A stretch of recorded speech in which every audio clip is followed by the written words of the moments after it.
सल्तनत के इतिहास में सबसे लंबा शासन तुगलक वंश का। ट्रांसक्रिप्शन, जहां तलवारें टकराती थीं और साम्राज्य कांप उठते थे। गाजी मलिक, जिसने तुगलक वंश की नींव रखी और बना गयासुद्दीन तुगलक। किसानों के लिए उसने बहती नदियों को मोड़ दिया और कहलाया बाजहार, नहरों का जनक। उनके दौर में मंगोलों ने किया 29 बार हमला, मगर दिल्ली झुकी नहीं। और दिल्ली की पहाड़ियों पर जन्मा वो शहर तुगलकाबाद।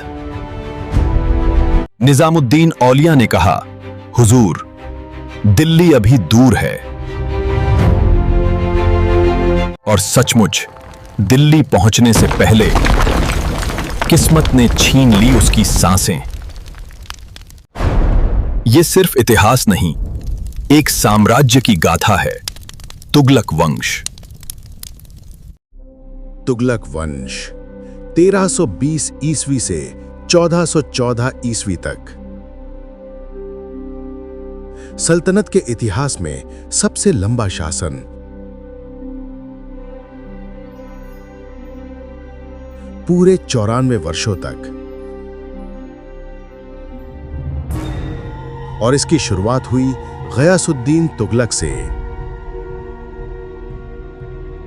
गाजी मलिक, जिसने तुगलक वंश की स्थापना की और गयासुद्दीन तुगलक के नाम से अपना राज्याभिषेक करवाया। किसानों के लिए इसने नहर निर्माण का कार्य प्रारंभ किया और इसलिए इसे नहरों का जनक या पिता कहा जाता है।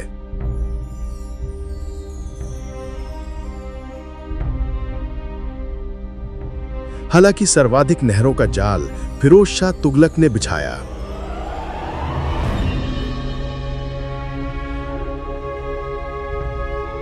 गयासुद्दीन तुगलक का पहला अभियान जौना खां के नेतृत्व में तेलंगाना की ओर गया।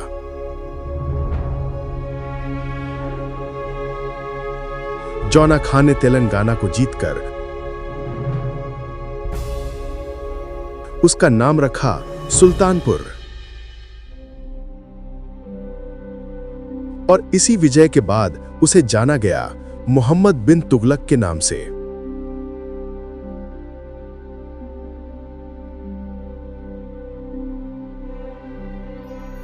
लेकिन गयासुद्दीन का अगला कदम बंगाल की ओर था।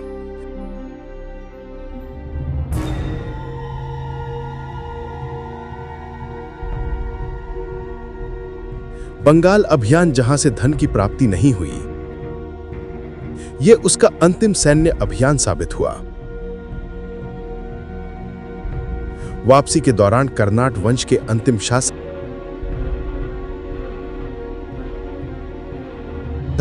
हरि सिंह देव को हराया।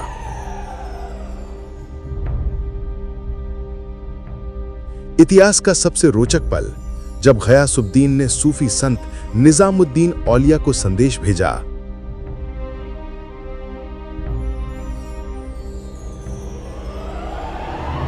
मेरे दिल्ली पहुंचने तक दान में दी गई भूमि का हिसाब तैयार रखो।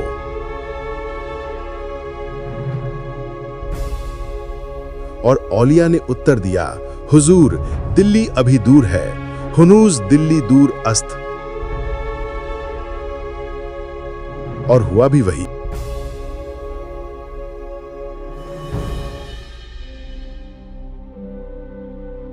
दिल्ली पहुंचने से पहले गयासुद्दीन की मृत्यु हो गई। उसकी मौत एक रहस्यमयी हादसा थी। मोहम्मद बिन तुगलक ने उत्तर प्रदेश के अफगान में विश्राम के लिए लकड़ी का महल बनवाया।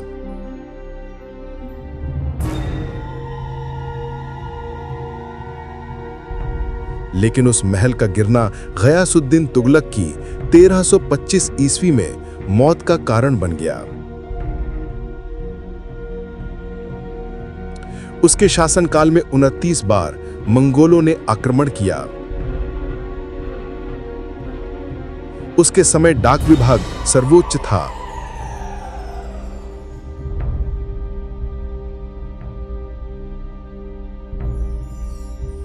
और दिल्ली के समीप की पहाड़ियों पर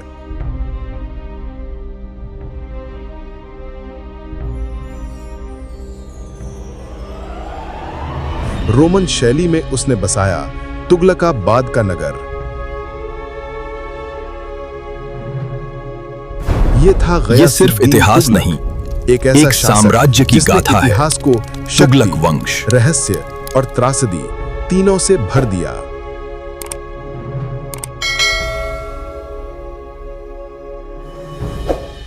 नमस्कार। आज हम दिल्ली सल्तनत के इतिहास में थोड़ा पीछे चलते हैं, एक ऐसे दौर में जहां काफी उथल-पुथल थी और फिर एक नया बहुत महत्वपूर्ण वंश शुरू हुआ, तुगलक वंश। जी। और इस कहानी के जो हीरो हैं, कह सकते हैं, वो हैं इसके संस्थापक गयासुद्दीन तुगलक, जिनका असली नाम हमें पता है, गाजी मलिक था। हाँ, गाजी मलिक। तो आज हम जो भी हमारे पास ऐतिहासिक स्रोत हैं, दस्तावेज हैं, उनकी मदद से ये समझने की कोशिश करेंगे कि ये कौन थे, कैसे सत्ता में आए, उनका शासनकाल कैसा रहा, छोटा था लेकिन क्या खास हुआ उसमें, और उनका अंत, वो भी काफी नाटकीय था। बिल्कुल। और ये कहानी सिर्फ एक शासक की नहीं है, ये दिल्ली सल्तनत के एक, आप कह सकती हैं, नए चैप्टर की शुरुआत है। सही। खिलजी वंश जब खत्म हुआ तो उसके बाद जो एक पॉलिटिकल वैक्यूम सा बना, एक अस्थिरता आई, उसी माहौल से गाजी मलिक का उदय हुआ। तो हम देखेंगे कि कैसे एक मिलिट्री बैकग्राउंड का आदमी, उसने न सिर्फ सल्तनत को संभाला बल्कि एक ऐसा राजवंश शुरू किया जो सल्तनत पर सबसे लंबे समय तक रहा। हाँ, ये बात तो है। उनकी नीतियां, चाहे वो खेती से जुड़ी हों, प्रशासन से, या फिर उनके सामने जो चुनौतियां थीं जैसे मंगोल हमले, उन सब पर आज बात करेंगे। हाँ, तो सबसे पहले इसी बात पर आते हैं, टाइम पीरियड। जैसा आपने कहा, सबसे लंबा चलने वाला वंश। स्रोत बताते हैं कि 1320 से कब तक? 1414 तक। जी, 1320 से 1414 ईस्वी तक, पूरे 94 साल। 94 इयर्स। तो ये तो वाकई उस जमाने के हिसाब से तो बहुत लंबा समय है। बहुत अस्थिरता थी तब तो। हाँ, बिल्कुल। और इस लंबी कहानी की शुरुआत की गयासुद्दीन तुगलक ने, जो पहले गाजी मलिक थे। जी, खिलजी सुल्तानों के टाइम में वो एक काफी इंपॉर्टेंट गवर्नर थे बॉर्डर पर, दीपालपुर पंजाब में। मंगोलों के खिलाफ उन्होंने काफी सीमा की रक्षा की। अच्छा। फिर जब आखिरी खिलजी शासक खुसराव खान, जिनका शासनकाल खुद बड़ा विवादास्पद, वो छोटा सा रहा, उनके खिलाफ जब माहौल बना तो गाजी मलिक ने ही दिल्ली पर चढ़ाई की। ओके। 1320 में खुसरो खान को हराया, सत्ता पर कब्जा किया और फिर गयासुद्दीन तुगलक का खिताब लिया। तो ये बात दिलचस्प है कि वो कोई मतलब शाही खानदान से नहीं थे, अपनी काबिलियत से बने। हाँ, अपनी योग्यता और शायद सही मौके पर सही कदम उठाने से। तो सुल्तान बनने के बाद क्या किया उन्होंने? शासनकाल तो सिर्फ 5 साल का ही रहा, 1320 से 1325। इतने कम टाइम में कुछ असर छोड़ पाए वो?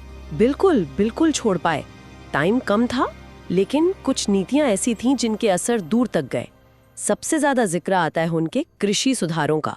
हाँ, नहरों वाला मामला। हाँ, नहरें खुदवाने की शुरुआत। उस समय के इतिहासकार जैसे जियाउद्दीन बर्नी, वो इस बात का जिक्र करते हैं। ओके। हालांकि ये बात सही है, जैसा कि शायद पहले भी बात हुई, कि नहरों का जो सबसे बड़ा नेटवर्क था वो बाद में फिरोज शाह तुगलक ने बनवाया। हाँ, वो तो फिरोज शाह का नाम आता है। जी, लेकिन नींव गयासुद्दीन ने ही रखी थी। अच्छा, तो ये नहरें सिर्फ किसानों के लिए थीं या इसका कोई और मतलब बड़ा मकसद भी था, जैसे सल्तनत की इकोनॉमी को मजबूत करना या मंगोल हमलों से लड़ने के लिए पैसा जुटाना, ऐसा कुछ? ये बहुत अच्छा सवाल है। देखिए, जाहिर सी बात है कि खेती अच्छी होगी तो रेवेन्यू बढ़ेगा। हाँ। और रेवेन्यू सल्तनत की आर्थिक और मिलिट्री ताकत के लिए बहुत जरूरी था। हाँ। उस दौर में लड़ाइयां लगातार होती थीं, मंगोलों का खतरा सिर पर था ही। सही बात। तो उसके लिए पैसा चाहिए था। तो हाँ, नहरें खुदवाना सिर्फ किसानों की भलाई नहीं बल्कि एक सोचा समझा एक रणनीतिक निवेश भी कहा जा सकता है।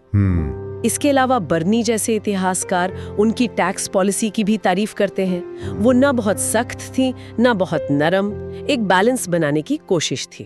अच्छा, मतलब किसानों पर बोझ भी ना पड़े और खजाना भी भरता रहे। हाँ, कुछ वैसा ही, एक संतुलन साधने का प्रयास। और एडमिनिस्ट्रेशन कैसा था? उस तरफ कुछ किया? हाँ, एडमिनिस्ट्रेशन में भी एक चीज की बहुत तारीफ होती है, उनकी डाक व्यवस्था। अच्छा, डाक व्यवस्था। हाँ, पोस्टल सिस्टम। स्रोतों में उसे सर्वोच्च या मतलब बहुत ही बेहतरीन बताया गया है। उस जमाने में कमाल है। हाँ, सोचिए उस टाइम में तेज और भरोसेमंद कम्युनिकेशन कितना जरूरी रहा होगा। इतने बड़े एम्पायर को कंट्रोल करने के लिए। हाँ, सरकारी फरमान भेजने हों या खुफिया जानकारी। बिल्कुल, या व्यापार की खबरें। एक अच्छी डाक व्यवस्था तो मतलब शासन की रीढ़ की हड्डी जैसी होती है। सही। तो गयासुद्दीन ने उसे सुधारा, व्यवस्थित किया। घोड़े, पैदल, हर कार्य वो रिले सिस्टम की तरह काम करते थे। अच्छा, तो खेती और प्रशासन पर ध्यान दिया, लेकिन सैन्य मोर्चे पर क्या हाल था? मंगोलों का जिक्र आपने किया था। हाँ, मिलिट्री चुनौतियां तो थी ही, उनके छोटे से शासनकाल में भी रही। सबसे पहले तो उन्होंने सल्तनत के अंदरूनी इलाकों पर पकड़ मजबूत की। जैसे दक्षिण में तेलंगाना, वारंगल जिसे कहते थे। खिलजियों के आखिरी दौर में वो लगभग आजाद सा हो गया था। तो गयासुद्दीन ने अपने बेटे जोना खान, अच्छा, वही जो बाद में मोहम्मद बिन तुगलक बना? जी वही, जोना खान के नेतृत्व में एक बड़ी सेना वहां भेजी। तो क्या ये बेटे को परखने के लिए था या दिल्ली से दूर रखने की कोई चाल? मन में आता है ये सवाल। हाँ, ये अटकलें तो हमेशा लगती हैं जब भी उत्तराधिकार का मामला हो। जोना खान एम्बिशियस तो था। तेलंगाना अभियान उसके लिए अपनी काबिलियत दिखाने का एक बड़ा मौका था। पहली कोशिश में तो शायद उतनी कामयाबी नहीं मिली। अच्छा। लेकिन दूसरी बार में 1323 के आसपास वो कामयाब रहा। वारंगल के जो काकतीय शासक थे प्रताप रुद्र, उन्हें बंदी बना लिया गया और तेलंगाना को सीधे सल्तनत में मिला लिया। उसका नाम भी बदल दिया, सुल्तानपुर रख दिया। सुल्तानपुर। तो इसी जीत के बाद जोना खान का रुतबा बड़ा होगा दिल्ली में? हाँ बिल्कुल, उसका कद काफी बढ़ गया। ठीक है, तो दक्षिण में तो सफल रहे, बंगाल का क्या हुआ? आपने कहा था कि गयासुद्दीन खुद गया था बंगाल। हाँ, बंगाल तो सल्तनत के लिए हमेशा से एक प्रॉब्लमैटिक सूबा रहा था। अक्सर बगावतें होती थी। तो गयासुद्दीन ने खुद जाते वहां हालात संभाले, लेकिन जैसा आपने कहा, स्रोत यही बताते हैं कि इस अभियान से कोई बहुत ज्यादा पैसा वैसा हाथ नहीं लगा। पर हाँ, सल्तनत का कंट्रोल वहां दोबारा कायम किया और इसी बंगाल अभियान से लौटते हुए रास्ते में तिरहुत पर भी हमला किया। तिरहुत यानी उत्तरी बिहार वाला इलाका, मिथिला। जी वही, वहाँ के कर्नाट वंश के शासक थे हरि सिंह देव, उन्हें हराया। ये कर्नाट वंश भी उस इलाके की एक लोकल पावर था। अच्छा। तो इस जीत से सल्तनत का असर उस इलाके में और बढ़ गया। और मंगोल हमले, आपने शुरू में कहा था कि वो खतरा बने हुए थे। एक जगह तो मैंने पढ़ा 29 बार हमला हुआ। ये कुछ ज्यादा नहीं लगता? हाँ, ये 29 बार वाली संख्या जियाउद्दीन बर्नी देते हैं। अब इसकी क्या कहते हैं, एक्यूरेसी पर हिस्टोरियंस में थोड़ी बहस हो सकती है। लेकिन ये उस प्रेशर को जरूर दिखाता है जो गयासुद्दीन के समय था। ये सिर्फ एक नंबर नहीं है। सही बात है। ये दिखाता है कि उनके शासन का एक बड़ा हिस्सा नॉर्थ वेस्ट फ्रंटियर को सिक्योर करने, किलों की मरम्मत करवाने और इन हमलों को रोकने में बीता होगा। हाँ, वो खुद भी तो बॉर्डर पे रहे थे गाजी मलिक के तौर पे, तजुर्बा तो था उन्हें। बिल्कुल, उनका अपना तजुर्बा यहाँ बहुत काम आया होगा। वो एक अनुभवी सीमा रक्षक थे। हाँ। इसका असर उनके मिलिट्री खर्चों पर भी पड़ा होगा और शायद कुछ अंदरूनी नीतियों पर भी। हाँ। सेना को हमेशा तैयार रखना पड़ता था। वाह, मतलब एक तरफ राज्य संभालना, नीतियां बनाना, दूसरी तरफ ये लगातार हमले, आसान नहीं रहा होगा। बिल्कुल नहीं। अब आते हैं उस किस्से पर जो शायद सबसे मशहूर है, गयासुद्दीन तुगलक से जुड़ा हुआ, दिल्ली के सूफी संत शेख निजामुद्दीन औलिया के साथ उनका मामला। ये हुनूस दिल्ली दूरस्थ वाली क्या कहानी थी? हाँ, ये किस्सा बहुत फेमस है और ये उस दौर के सुल्तान और जो प्रभावशाली सूफी संत होते थे उनके बीच के बड़े कॉम्प्लेक्स रिश्तों को दिखाता है।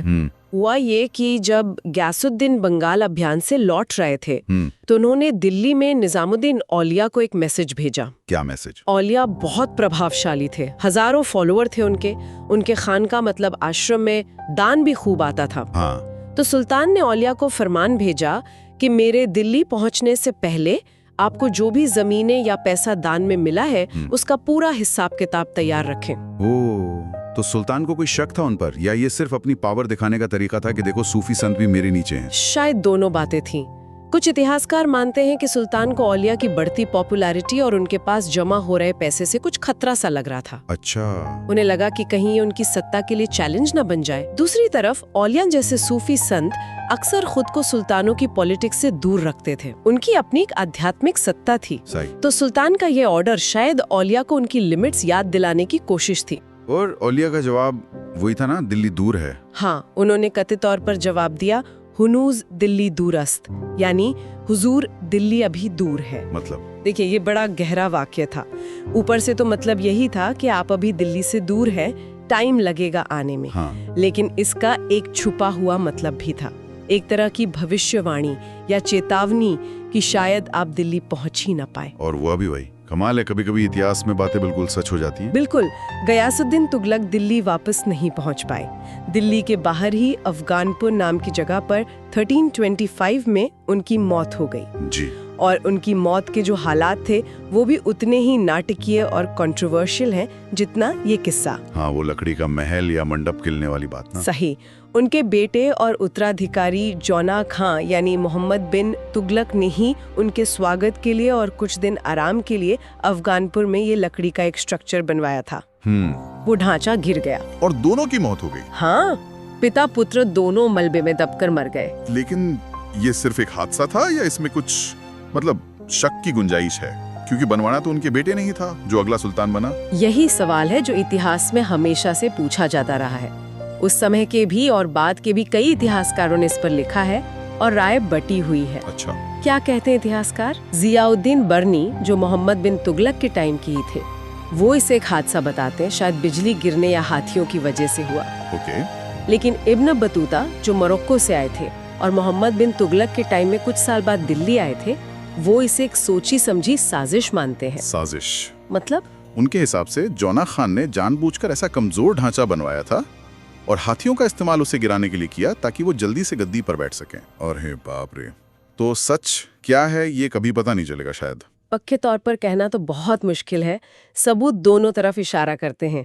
जौना खान एम्बिशियस था, पिता की मौत से उसे सीधा फायदा हुआ। हाँ। लेकिन ये भी सच है कि उस दौर में ऐसे हादसे हो भी सकते थे। बिना किसी ठोस प्रूफ के कुछ कहना मुश्किल है। पर ये घटना सल्तनत काल में जो उत्तराधिकार के लिए लड़ाई होती थी और सत्ता की राजनीति कितनी जटिल थी, उसका एक उदाहरण जरूर है। सही कहा। अच्छा, अपने इस छोटे से लेकिन घटनाओं से भरे शासनकाल में क्या उन्होंने आर्किटेक्चर में भी कोई छाप छोड़ी? हाँ बिल्कुल। गयासुद्दीन तुगलक ने दिल्ली के पास अरावली की पहाड़ियों पर एक नई किलेबंद राजधानी बनानी शुरू की थी। तुगलकाबाद। जी, तुगलकाबाद। आज भी उसके बड़े बड़े खंडहर दिल्ली में है। उसकी खास बात है उसकी भारी ढलान वाली दीवारें, बैटर कहते हैं उसे। अच्छा, ढलान वाली दीवारें क्यों? कुछ इतिहासकार मानते हैं कि इसमें रोमन या मिस्र की पुरानी वास्तुकला का असर है।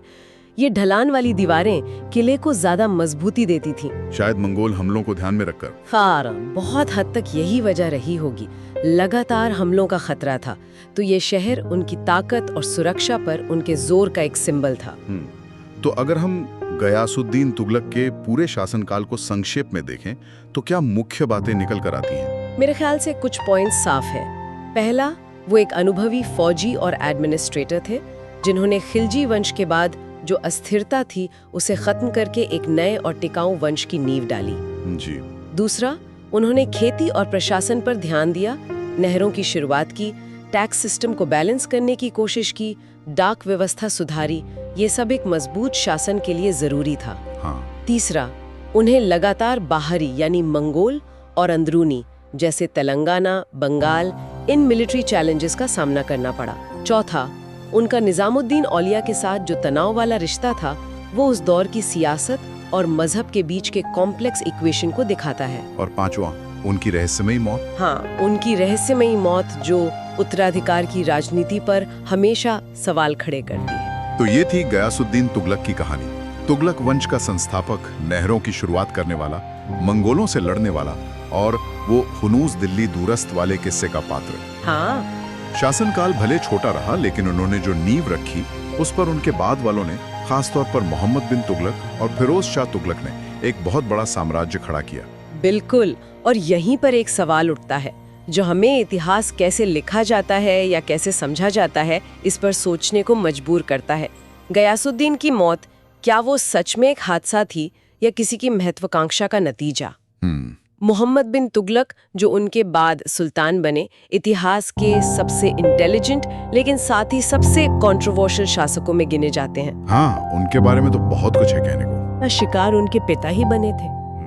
हमारे पास सिर्फ हालात हैं, इशारे हैं, और अलग-अलग इतिहासकारों के अलग-अलग बयान हैं जो कई बार एक दूसरे के उलट भी हैं। सही। ये हमें याद दिलाता है कि इतिहास कई बार पूरी सच्चाई नहीं बता पाता या शायद बता ही नहीं सकता, खासकर जब सत्ता, साजिश और गद्दी का खेल शामिल हो। ये गुत्थी शायद हमेशा अनसुलझी ही रहेगी।